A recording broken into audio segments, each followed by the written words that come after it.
Good morning dear students. आज का हमारा टॉपिक है एटॉमिक फिजिक्स में ही एटॉमिक स्पेक्ट्रा। डियर स्टूडेंट्स, एक हमारी अलग से एक प्लेलिस्ट है जिसका नाम है स्पेक्ट्रोस्कोपी। तो ये टॉपिक एक्चुअल में तो स्पेक्ट्रोस्कोपी ब्रांच से है और हम इसे एटॉमिक फिजिक्स प्लेलिस्ट में डाल रहे हैं। उसका रीज़न ये है प्यारे बच्चों कि ये जो टॉपिक आज हम पढ़ेंगे इसमें एलिमेंट्री टच है, मीन्स ये बिल्कुल बेसिक लेक्चर है एटॉमिक स्पेक्ट्रा के बारे में। और स्पेक्ट्रोस्कोपी जो हमारी प्लेलिस्ट है उसके अकॉर्डिंग ये लेक्चर वहाँ सेट नहीं बैठेगा, क्योंकि यहाँ एक प्रकार से आप ये समझ लीजिए कि आपको एटॉमिक स्पेक्ट्रा का कुछ इंट्रोडक्शन टाइप ही आपको दिया गया है। ठीक है, तो जिन बच्चों को प्रॉब्लम होती है या कन्फ्यूजन होता है स्पेक्ट्रोस्कोपी की शुरुआत करने में, उनके लिए लेक्चर बिल्कुल ठीक रहेगा। बाकी purely elementary kind of lecture ये है। डियर स्टूडेंट, सबसे पहले हम शुरुआत करते हैं कि ये एटॉमिक स्पेक्ट्रा या एटॉमिक स्पेक्ट्रम क्या होता है। डियर स्टूडेंट, कोई भी मटेरियल अगर हम उसको एनर्जी देते हैं तो वो मटेरियल, उसके एटम्स एक्साइटेड स्टेट में जाते हैं। और प्यारे बच्चों, जब वो एक्साइटेड स्टेट से ग्राउंड स्टेट में आते हैं तो they emit energy in the form of radiations. और ये रेडिएशंस बच्चों किसी भी रीजन में हो सकते हैं। ये विजिबल रीजन में हो सकते हैं, ये इंफ्रारेड रीजन में हो सकते हैं, ये अल्ट्रावायलेट रीजन में हो सकते हैं। प्यारे बच्चों,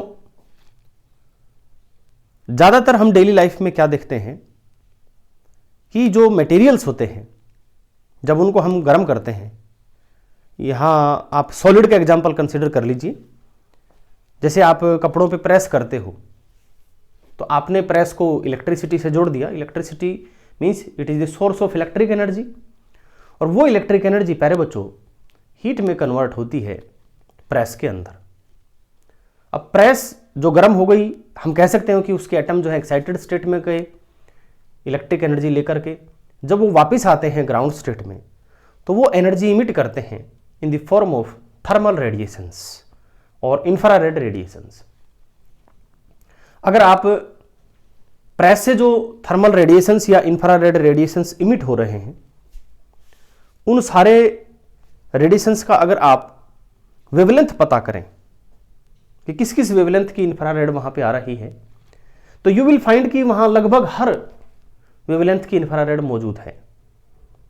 या आप ये कह सकते हैं कि जो वेवलेंथ इंफ्रारेड में होना चाहिए वो वहां पर है। या आप ये कह सकते हो कि प्रेस हर इंफ्रारेड का वेवलेंथ इमिट कर रहा है। तो प्यारे बच्चों, अगर आप उन वेवलेंथ्स को जो प्रेस इमिट कर रही है एक सीक्वेंस में लगाना चाहें कि सबसे कम वेवलेंथ की इंफ्रारेड इतनी है, सबसे ज्यादा की इंफ्रारेड इतनी है, तो बीच में सारे वेवलेंथ आपको मिलेंगे। तो आप उनको एक ऑर्डर में लगा दीजिए, सबसे छोटा पहले, फिर उससे बड़ा, फिर उससे बड़ा, फिर उससे बड़ा और लास्ट में सबसे बड़ा।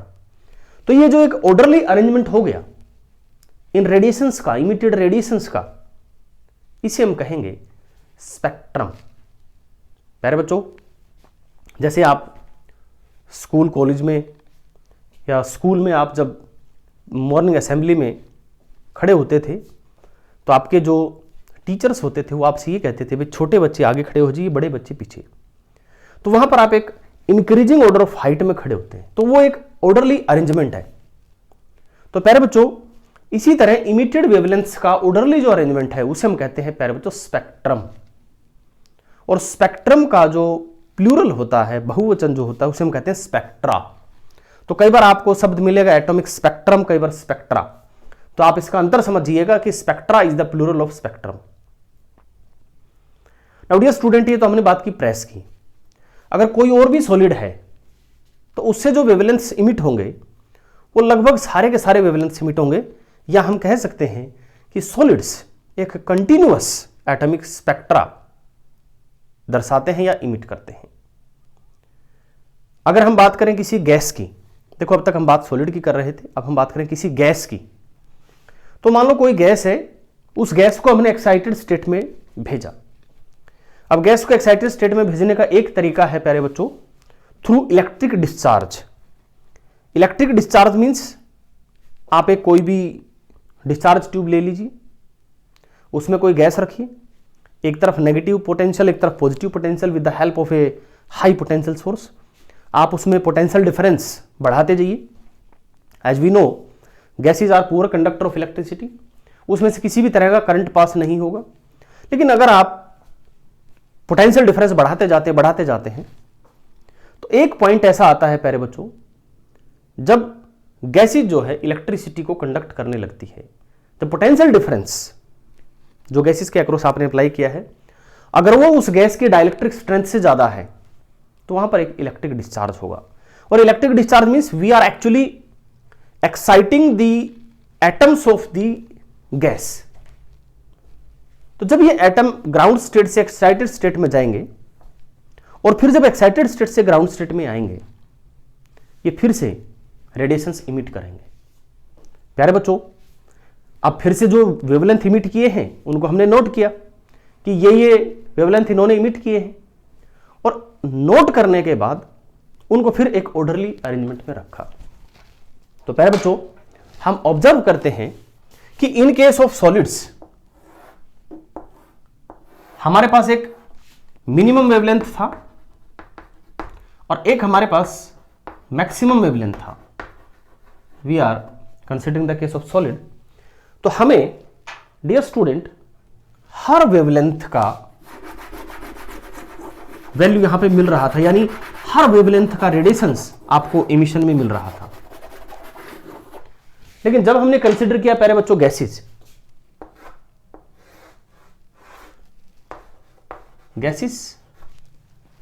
तो वहां जो गैसेज ने इमिट किया वेवलेंथ को, उन वेवलेंथ को हमने नोट किया, ऑर्डरली अरेंजमेंट किया। सो व्हाट वी ऑब्जर्व कि वहां कुछ वेवलेंथ ही मौजूद हैं, सारे वेवलेंथ मौजूद नहीं है, केवल कुछ वेवलेंथ ही मौजूद हैं। यानी गैसेज का जो स्पेक्ट्रम है that is a line spectra, this is continuous spectra, this is line spectra, spectrum. और प्यारे बच्चों, यहां पर गैसेज ने वेवलेंथ को इमिट किया है, इसलिए हम इसको एमिशन स्पेक्ट्रा भी कहते हैं, एमिशन स्पेक्ट्रा। और प्यारे बच्चों, इन लाइंस की जो एनालिसिस और ऑब्जर्वेशन है, जो हमारा थर्ड पॉइंट है, 2 पॉइंट मैं बता चुका हूं आपको। थर्ड पॉइंट है हमारा कि इन लाइन का जो ऑब्जर्वेशन और एनालिसिस है that is known as emission spectroscopy, spectroscopy. ठीक है प्यारे बच्चों। एंड डियर स्टूडेंट, कोई भी दो एलिमेंट्स जिनको अगर हम एक्साइटेड स्टेट में भेजते हैं और एक्साइटेड स्टेट से जब वो ग्राउंड स्टेट में आता है तो थर्मल रेडिएशन इमिट करता है, कोई भी दो एलिमेंट का स्पेक्ट्रोस्कोपी या स्पेक्ट्रा, कोई भी दो एलिमेंट का स्पेक्ट्रा एक जैसा नहीं होता। यानी हर एलिमेंट का स्पेक्ट्रम अपना यूनिक है।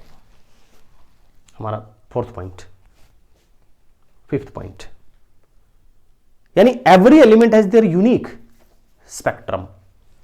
जैसे हमारे बच्चों इस पूरी दुनिया में हर एक व्यक्ति के जो फिंगरप्रिंट है और जो आई का जो रेटिना है ये अलग है, यूनिक है। इसी तरह हर एटम का स्पेक्ट्रम भी, हर एलिमेंट का स्पेक्ट्रम भी यूनिक है। इसलिए हम ये कह सकते हैं कि एक्चुअल में spectrum is actually fingerprint of an element. तो जिससे हमें एक बहुत मदद मिलती है, बड़ी मदद मिलती है कि अगर कोई एलिमेंट है और हमें मालूम नहीं है कि ये क्या है, तो हम उसका स्पेक्ट्रम ऑब्जर्व करेंगे, स्टडी करेंगे, देन वी विल फाइंड कि ये कौन कौन सा एलिमेंट है।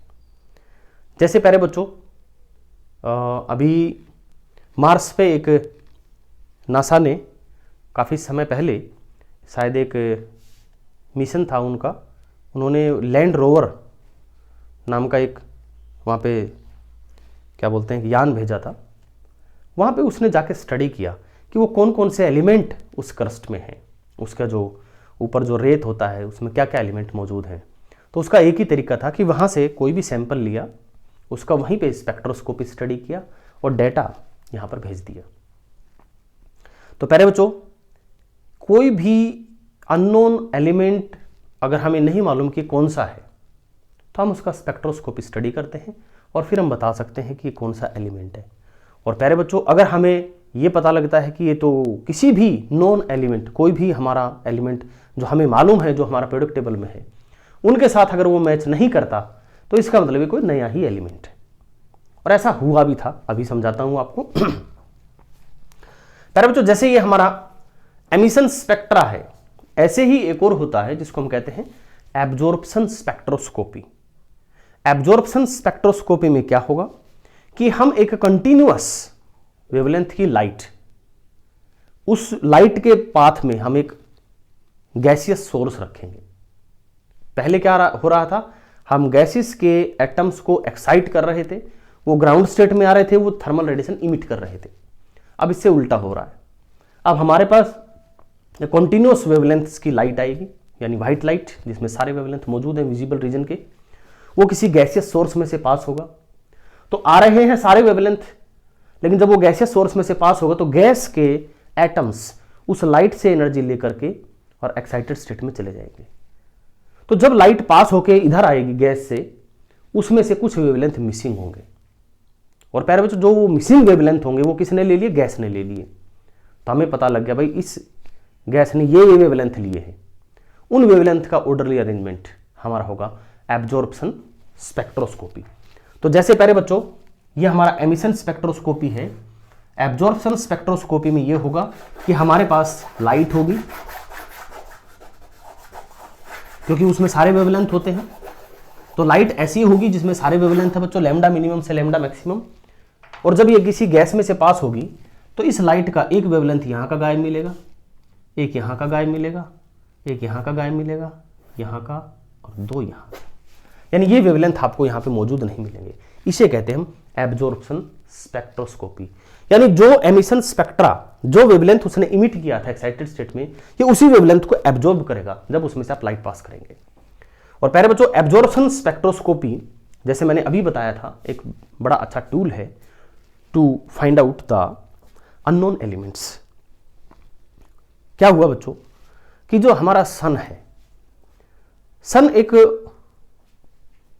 ब्लैक बॉडी की तरह कह सकते हैं हम कि it's acts like black body. जब ब्लैक बॉडी का टेम्परेचर बहुत हाई होता है तो वो हर वेवलेंथ की लाइट को या हर वेवलेंथ के रेडिएशंस को इमिट करता है। तो सन हर वेवलेंथ के रेडिएशंस को इमिट कर रहा है।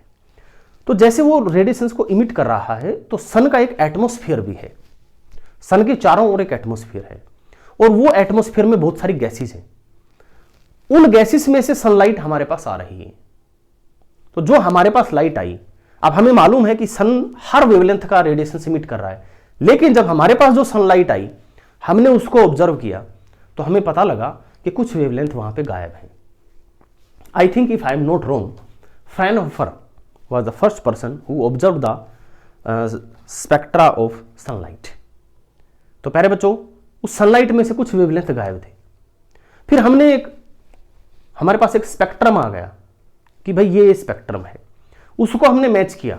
हमारे पास जो पीरियोडिक टेबल में जो एलिमेंट थे उन सब के साथ हमने मैच किया, और व्हाट वी हैव फाउंड कि वो मैच नहीं हुआ।